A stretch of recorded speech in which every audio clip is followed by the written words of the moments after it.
वंचित बहुजन आघाडीचे जिल्हा संघटक शंकर अण्णा खरात यांना वाढदिवसाच्या मंगलमय शुभेच्छा। शुभेच्छुक नानासाहेब संजयजी अहिरे, सरचिटणीस राष्ट्रवादी काँग्रेस पार्टी धुळे शहर, संगमा युवा मंच व प्रभाग क्रमांक 9 मधील सर्व नागरिक।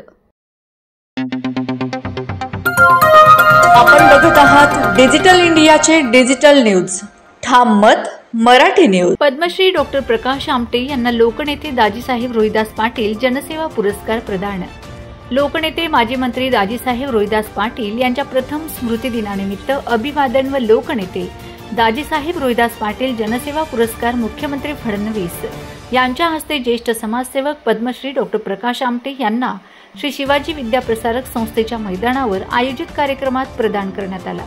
मध्य प्रदेशचे नगर विकास व संसदीय कार्यमंत्री कैलास विजय वर्गीय अध्यक्षस्थानी होते। यावेळी जिल्ह्याचे पालकमंत्री जयकुमार रावल, ग्रामविकास मंत्री जयकुमार गोरे, खासदार स्मिता वाघ, डॉक्टर शोभा बच्छाव, मंदाकिनी आमटे तसेच लताबाई पाटील, माजी आमदार कुणाल पाटील, विनय पाटील आदी मान्यवर मोठ्या संख्येने उपस्थित होते। ठाम मत मराठी न्यूज साठी सोपान देसले, धुळे। महाराष्ट्रातील ताज्या घडामोडींसाठी पाहत रहा ठाम मत मराठी न्यूज। तसेच आमच्या चॅनलला लाईक, शेअर, सबस्क्राइब करायला विसरू नका।